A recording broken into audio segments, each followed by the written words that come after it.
system of which that we live in, the beast system, or what you would call the Matrix.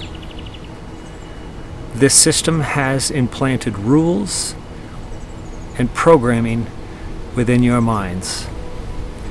It has used the governmental systems, the monetary systems, and most importantly, it has used religion and the churches, corrupting that which is the Father's and turning it into man-made rules and understanding and laws that only serve the purposes of the beast system. One of those rules and laws that they've established and that they do on a daily basis, so you do on a daily basis, is judgment. That you somehow feel so exalted within yourself that you feel you get to judge another man for anything. That somehow you think that their sin is worse than yours. It isn't. There is no difference of degree of sin. Sin is sin, and you are born into it.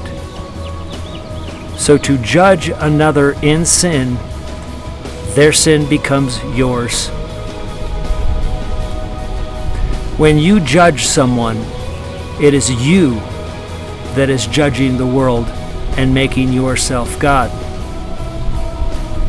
This is precisely why Christ said the Father judges no one. He's reserved it for the Son. And so by professing judgment on someone else, you are professing judgment on yourself. Do not judge someone lest you judge yourself. So for those of you that want to listen to the conversation that Steve Olson and I had with a gentleman named Ray on the podcast, who is a gay man and is married to a man. Married means he's in love. And the description that I gave was, I don't get to judge him. He will judge himself. Because only he knows whether he's in love. And love is the law of the Father. It isn't the law of the enemy.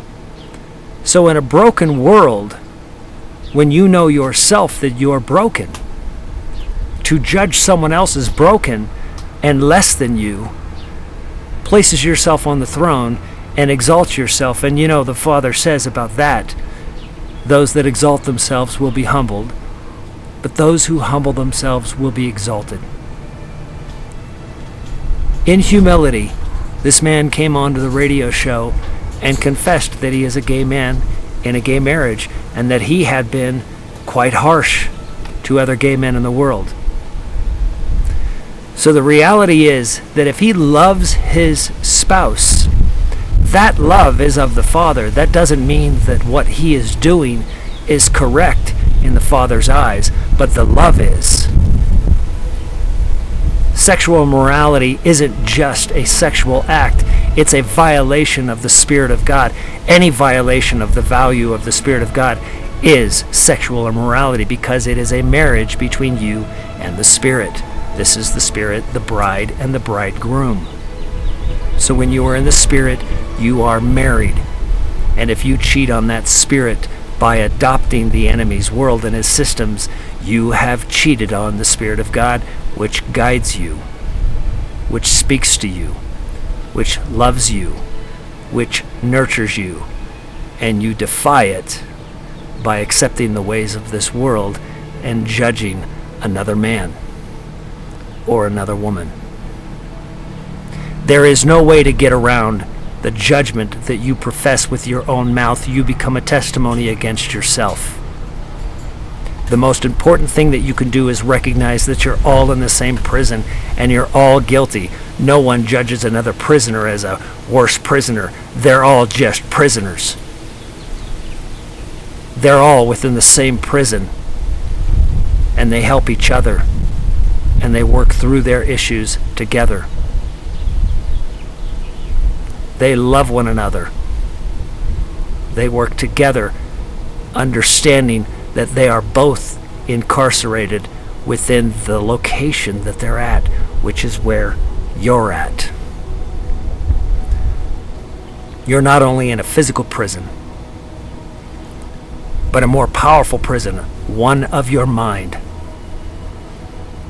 Now, I've continuously said that you must take the things that I say and find the truth, that I overturn the stone.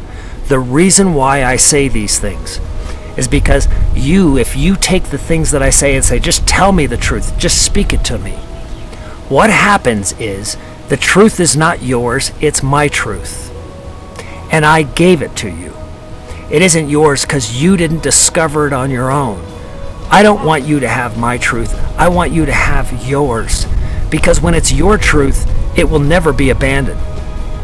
If you've taken things as my truth, then what happens is for 99 out of 100 days, you get the truth that you love and accept. And on that 100th day, I say something that rubs you the wrong way, and it's problematic. Because it's a challenging thought within your soul, within your life. Maybe your child was gay. Maybe your father turned out to be gay and left your wife. I don't know. I don't know what the circumstances are. It's not for me to judge. But what happens when I say that thing that rubs you the wrong way? You abandon every bit of truth that you had throughout the 99 days. Because of the one.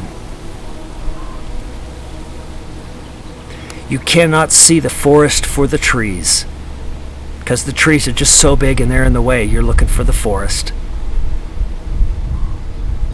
The amount of comments that I've received about this, pointing to Sodom and Gomorrah as the example that God hates gays. Well, Sodom and Gomorrah was destroyed for very different reasons if you understand the ancient texts. You have a battle between two gods, Enki and Enlil. And Sodom and Gomorrah was nuked, along with the other cities.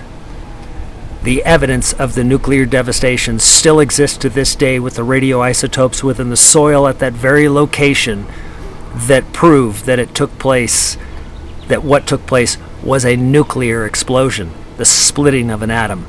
You can't escape those things. You can't escape that evidence.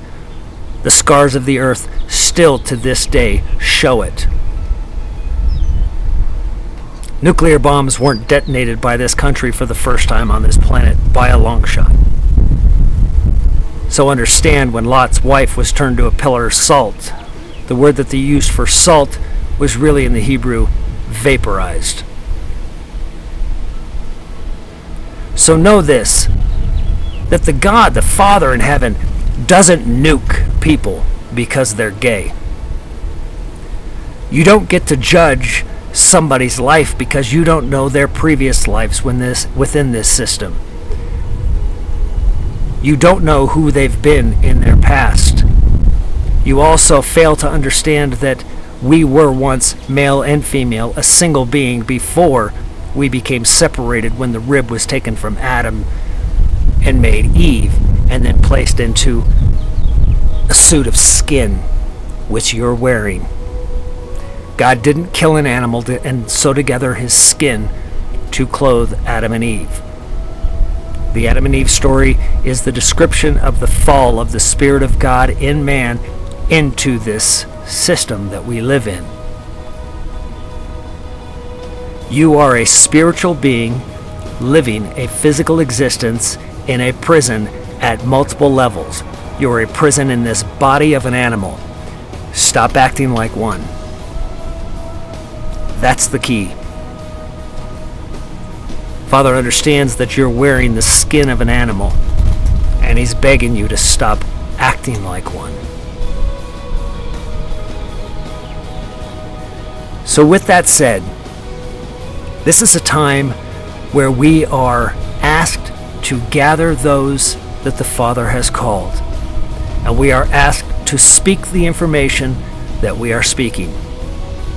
We are to be bold in our speaking of it.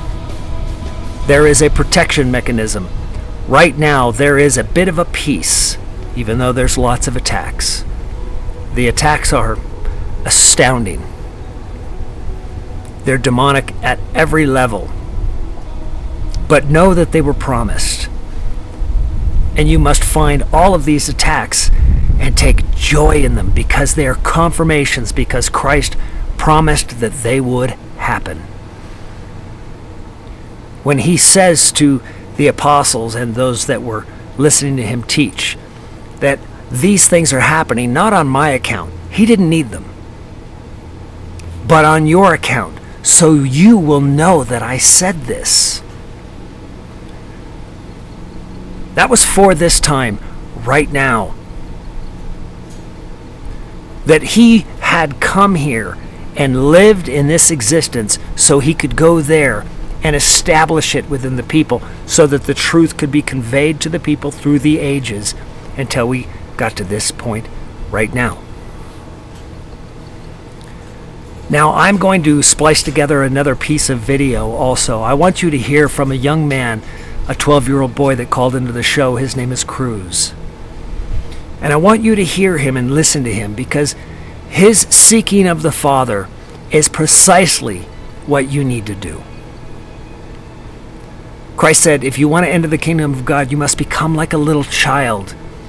This is why he was questioning the Sadducees and the Pharisees in the temple in the Bible at 12. You must think like a 12-year-old, where you're not right. When you're asked the question and you don't know the answer, you say, I don't know. Rather than the ego taking over and pretending like you know, living in a perception mind. Stop with judgmental thoughts. Circumcise your heart, your eyes, and your lips, and stop judging others. Judge the cause. You don't know whether a gay person is gay because genetically they're literally in a male body, with the exception of a few parts. That they have more of male chromosome in them than they have female chromosome, so they are more inclined to be like a man. The confusion that you have, that many of you have, with who you've been in the past and these truths that you have, what makes that confusion any different than theirs? The one thing that is not confusing is love. And I can tell you that I've met gay couples that love each other to a greater degree, and they're closer to the Father than straight couples. Because if you're a straight couple and you're living and you're supposedly married, but you don't love each other, then you are still living in sin, because you're taking from them. The act of sex without marriage is act of sex without love, because love is marriage. And if you're having sex with someone that you do not love, you're taking. If you're having sex with some type of intent, then that's a debt system. It is no different than two people hugging each other because they're sharing the caring, nurturing feeling of loving and hugging one another. You don't know whether a person has been abused to such a degree by the opposite sex that they can't even look at them. You don't get to judge anyone for anything. Worry about yourself. It is through your soul that you save others. It isn't through your judgment. Being free from this system is being free from the system and fully in the Father. And the minute you judge someone else, you have fallen for the trap that yanks you right back into it. I love you very much, and I'll speak to you soon.